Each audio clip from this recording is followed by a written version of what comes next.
Welcome back. हमारे साथ programme में मौजूद है सरदार लतीफ खोसा साहब। ऑलरेडी इसमें बड़ी ताखीर हो चुकी है, तो क्या अब आप लोग वेट करेंगे कि ये बोर्ड जो है वो कॉन्स्टिट्यूट हो? Again board includes the same 2 doctors जिस पर आप लोगों का एतराज था, उन्हीं के कॉन्स्टिट्यूशन के साथ इस बोर्ड की उसका फैसला आने तक वेट करेंगे, या फिर आप लोग अदालत में चैलेंज करने की तरफ जाएंगे? देखें, अभी तो चीफ कमिश्नर जो आईसीटी को जो हुक्म दिया गया है कि बोर्ड कॉन्स्टिट्यूट करे, उसमें उन दो, देखें जज भी जब कोई एतराज़ करता है या कहता है कि लार्जर बेंच बनाया जाए तो वो जज उसमें शामिल होता है। अब अगर बोर्ड बनाना है तो उन डॉक्टर्स को भी शामिल किया जाता है बोर्ड में। हमारा मौक़िफ़ ये था कि उनको पहले आप शिफा में भेज दीजिएगा, उसके बाद आप बोर्ड बनाएं और हमारा मुआलिज जो है आसिम यूसुफ उसको भी साथ एसोसिएट करें, और ताकि ये सारे कंबाइंड मिलकर तमाम उनके जो टेस्ट्स हैं, तमाम लेबॉर्ट्रीज मौजूद हैं वहाँ, उनका जो भी टेस्ट तो वो बात तो नहीं सुनी गई खोसा साहब। अब क्या आगे क्या करेंगे? आप लोग वेट करेंगे? नहीं, देखें, आज वो शॉर्ट ऑर्डर तो उन्होंने 15 मिनट का वक्फा किया था, फिर जाने के बाद उन्होंने आके शॉर्ट ऑर्डर लिखा हुआ उन्होंने पढ़ के सुनाया।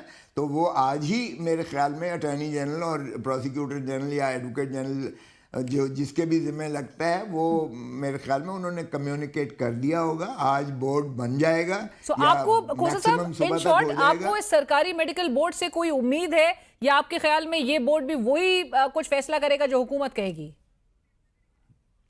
देखिए, मैंने ये पढ़ के सुनाया ही वो फैसला जो था मोहतरम नवाज शरीफ साहब का फैसला, और उसमें मोहतरम नवाज शरीफ साहब ने जब ये मौजूदा वज़ीर आज़म ने 50 रुपए के स्टैम्प पर उनकी गारंटी लिख कर दी थी, और मोहतरम नवाज शरीफ साहब कुछ हफ्तों की ये इजाज़त लेकर गए थे और साल उसके बाद गायब हो गए थे। तो हमारा ये मौक़िफ़ था कि आप एक सज़ा याफ्ता वज़ीर आज़म जिसको आपने भेजा, जो अब मौजूदा वज़ीर आज़म है, आप दोहरे मयार से जो है मौजूदा वज़ीर आज़म, साबका वज़ीर आज़म के साथ सलूक नहीं कर सकते हैं, और उनको भी इसी तरह उनके ज़ाती मुआलिज को भी देखने दिया गया, और फिर उसी की बावर करते हुए रिपोर्ट की बुनियाद पर आपने उनको जो है मुखलसी दी। बाहर का फिस्तायत तो अपने जोबन पर है, लेकिन फिर भी दुनिया उम्मीद से ही कायम है, और मैं तवक्को करता हूँ कि वो यकीनन जो है इंसाफ करते हुए इनको फौरी जो है अल-शिफा में, शिफा इंटरनेशनल में दाखिल करने के बाद उनका जो है पूरा प्रोसीजर्स के साथ उनका इलाज करवाएंगे, ताकि वो जो है उनकी सेहत पर कोई आंच ना आए और ऐसा ना हो कि इररिपेरेबल लॉस हो, जो सारे रियासत उसकी बाद में जिम्मेदारी भुगतती रहेगी। खोसा साहब, वैसे जिम्मेदारी तो आज एडवोकेट जनरल साहब की आप गुफ्तगू सुन रहे थे, वो तो जिम्मेदारी लेने को भी तैयार है। यहाँ तो इस मुल्क में डॉक्टर्स जो हैं वो किसी पेशेंट की जिम्मेदारी या उसके तब सेहत के हवाले से कोई गारंटी नहीं देते, लेकिन एडवोकेट जनरल साहब ने ये जरूर कहा वरना लॉ एंड ऑर्डर की सूरत हाल बन जाएगी अगर तो उनको मूव किया गया। देखें, यही बात मोहतरम नवाज शरीफ साहब के बारे में चीफ जस्टिस उस वक्त अथर में नल्ला साहब थे इस्लामाबाद हाई कोर्ट में, उन्होंने कहा कि अगर मोहतरम नवाज शरीफ साहब के प्लेटलेट बकौल उनके इतने जीजे गिर गए हैं, अगर उनकी ज़िंदगी को कुछ हो गया तो इसकी कौन जिम्मेदारी देगा? वो तो जाहिर है कि अल्लाह ताला ही के हाथ में होता है। लेकिन फिर देखें कि उस मोहतरम इमरान खान साहब प्राइम मिनिस्टर थे, उन्होंने तो ये ग्रेस दिखाते हुए मोहतरम नवाज शरीफ साहब को बाहर जाने दिया, और वो भी आपको पता ही है कि जाली प्लेटलेट से। यहाँ तो कोई जाली सिलसिला है ही नहीं, सिरे से ही नहीं है ना। यहाँ कोई 50 रुपए का कोई झूठा स्टैंप दे रहा है, स्टैंप पेपर दे रहा है। ये मौजूदा वज़ीर आज़म तो झूठा स्टैंप पेपर देकर 50 रुपए का, और कई साल के बाद वो माशाल्लाह वापस आके खुद वज़ीर आज़म बने हुए हैं। तो ये तो फिर इनको देखना चाहिए कि भाई अगर बाकी ही और संजीदगी उसकी, ये तो हम नहीं कह रहे हैं, ये तो सारी दुनिया जो है इनके अपने मुआलिज कह रहे हैं, इनके अपने टेस्ट कह रहे हैं, इनका अपना प्रोसीजर कह रहा है कि रेटिना जो है उनकी डैमेज हुई, और उस डैमेज के नतीजे में अभी 15% सिर्फ जो है विजिबिलिटी है, और उसका प्रोसीजर जो है उन्होंने तसलसल उसमें कंटिन्यूटी कर दी हुई है। सो मैं तवक्को करता हूँ इंशाअल्लाह अल्लाह ताला जो है वो बेहतरी करे सारों के लिए, क्योंकि ये मुल्क के लिए भी बेहतर है, یہ ہمارے سیاسی جو ہے استحکام کے لیے بھی بہتر ہے کہ محترم عمران خان صاحب کی اس میں کوئی سیاست کا عنصر نہیں ہے. اور نہ ہم کھیل رہے آپ ہیں کو سیاست. کوسا صاحب یقین پھر کریں بھی اس پورے سیناریو میں ایک سلور لائننگ، بہرحال آپ ہوپفل ہیں، آپ کو نظر آ رہی ہے. آپ نے 2 روز قبل بھی آپ نے کہا تھا کہ عید سے پہلے عمران خان صاحب شاید باہر آ بھی جائیں گے. آپ ابھی بھی اپنی اس بات کو مینٹین کر رہے ہیں؟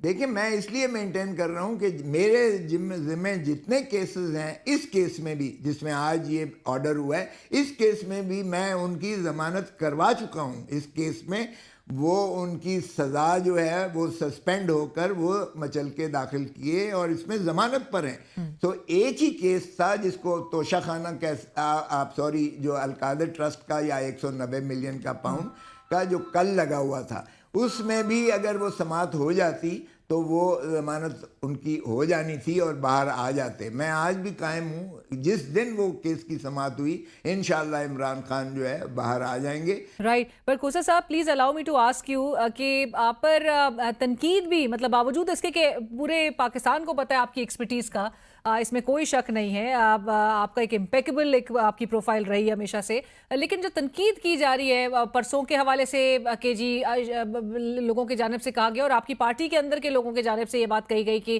بغیر تیاری کے کوسا صاحب جو ہے ان کو نہیں جانا چاہیے تھا. لیکن آپ کے اس لیگل کردار پر بار بار یہ جو سوال اٹھائے جا رہے ہیں، how do you respond to it? یہ کیوں ہو رہا ہے؟ یہ کوئی سیاست ہو رہی ہے پارٹی کے اندر کی، آپ کے وہ ڈویژنز ہیں جو آڑے آ رہی ہیں، کیا ہے؟ نہیں پارٹی میری کے تو ماشاءاللہ بہت جاندار ہے. ہمارا کارکن، ہمارا ٹائیگر جو ہے عمران خان کے شہدائی، یہ دراصل ڈس انفارمیشن سیل جو حکومت کا ہے، یہ وہ اس قسم کا اس کو سپن دیتا ہے کہ وہ جو ہے یہ کوشش کرتا ہے کہ آپس میں لڑایا جائے، مگر میں ان میں نہیں ہوں جو ایسے ہی اس کے پیچھے بھاگ پڑے یا اس کو تنقید کو اپنا ذاتی کوئی سمجھوں. صاحب جاتے جاتے آخری سوال، گزشتہ روز جو پاکستان تحریک انصاف کی پارلیمانی پارٹی کا اجلاس ہوا، خبر یہ ایک سامنے آئی کہ اراکین پارلیمنٹ وہ چاہتے ہیں کہ اب اسمبلیوں سے استعفیٰ دے دیا جائے، کیونکہ جب کمیٹی سے استعفیٰ دے کے نکلے تو اس سے بھی کوئی خاطر خواہ فرق نہیں پڑا اور پی ٹی آئی کوئی فعال کردار بھی نہیں ادا کر سکی سو فار. سو آپ کے خیال میں یہ ایک تو یہ بات کی تصدیق بھی آپ کریے گا کہ ایسی رائے کوئی پائی جا رہی ہے، اور کیا واقعی میں یہ وزن رکھتی ہے کہ اسمبلیوں میں اب ان اسمبلیوں میں بیٹھنے کا فائدہ نہیں ہے پی ٹی آئی کے لیے؟ دیکھیں 2-3 ایجنڈا آئٹمز تھے. ایک تو بلا کسی اس کے یونانیمسلی پاس ہوا جو میں نے قرارداد پیش کی تھی، اور میں نے اس میں یہ کیا تھا کہ محترم عمران خان صاحب کا جو 2.5 سال سے زائد عرصے سے وہ پابند سلاسل ہیں، ان کی صحت کے وجہ سے ہم نہیں چاہتے، ہم عدالتی ذریعے سے ان کی بریت تو ہم عدالتی ذریعے سے لیں گے. دوسرا ایشو یہ تھا کہ کیا کمیٹیوں میں ہمیں جو ہے واپس جانا چاہیے یا کمیٹیوں کی بدستور ہے. تو وہ ظاہر ہے چونکہ عمران خان صاحب ہی کی جانب سے ہم نے استعفے دیے تھے بشمول میرے، تو اس میں جو کنسنسس پایا گیا وہ یہی تھا کہ خان صاحب کو یہ استدعا کی جائے کہ ہمیں کمیٹیوں میں واپس جانا چاہیے. صاحب thank you so much for your time, بہت شکریہ، was a pleasure hearing you, thank you for being part of the show. اور اسی کے ساتھ ہی پروگرام کی ٹیم علینا شکری کو اجازت دیجیے. اللہ حافظ.